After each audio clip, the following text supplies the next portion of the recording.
Hello guys, this video is for my reflections on how Viksit Bharat Youth Parliament 2025 shaped my public speaking, and I will share guys. 75 years ago, a visionary document was born, one that did not just define laws, but shaped every soul of a nation. For 75 years, it has been the guiding force behind India's journey of democracy, rights, duties, and progress.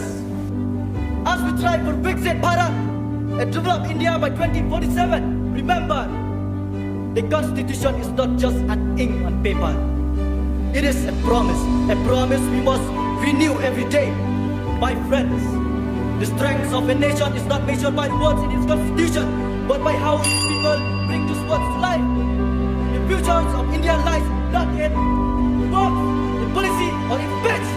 It is in our hand. Wake up, young citizens! Let's join together and change the nation.